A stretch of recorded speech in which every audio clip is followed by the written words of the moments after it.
আজকে আমি যাচ্ছি বারুইপুরের ভিশাল মার্কেটে। আর তোমরা যারা গিয়েছো তারা প্রত্যেকেই জানো একই ছাদের নিচে সব পাওয়া যায়, এ থেকে জেড পর্যন্ত বলতে পারো।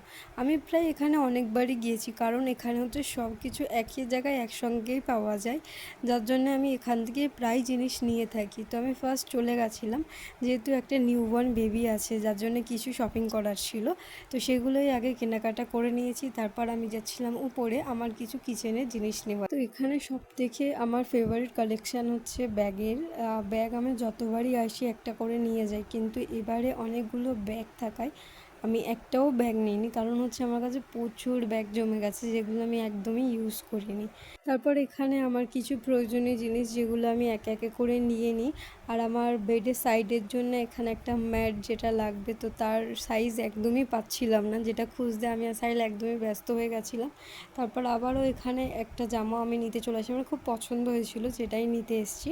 তারপর এখানে আমরা আরও কিছু জিনিস দেখি, যেটা হচ্ছে মাইক্রো ওভেন, আরও অনেক কিছুই ছিল যেগুলো আমার হয়েছিল খুব পছন্দ, কিন্তু এখন নেওয়া মানে একদমই পসিবল না, পরে নেব, এখন দেখে যাই। তারপর চলে আসি বাইরে, আর এটা খেয়ে আমি একটা ভালো মানি প্ল্যান্ট গাছ দেখতে পাই, যেটা আমি সাইলকে এনে দিতে বলি, আরও এখানে এনে দেয়, মানে খুবই ভালো। তো তারপর আমি যেগুলো নিয়েছি, এটা নিয়েছিলাম বাবুর জন্য, এটাকে কি বলে আমি ঠিক জানি না, তোমরা জানলে কেউ বলো। আর ওর জন্যই নিয়েছিলাম দুটো বিস্কিটের প্যাকেট, সাইলের জন্য একটা ব্ল্যাক টি শার্ট, আর এটাও ওর জন্যই নিয়েছিলাম, এটা আমার খুব পছন্দ হয়েছিল। আর সঙ্গে নিয়েছিলাম কফি, মিওনিজ, যেগুলো আমার বাড়ি খুব দরকার। আর একটা নিয়েছিলাম একটা মানে গ্লাসে।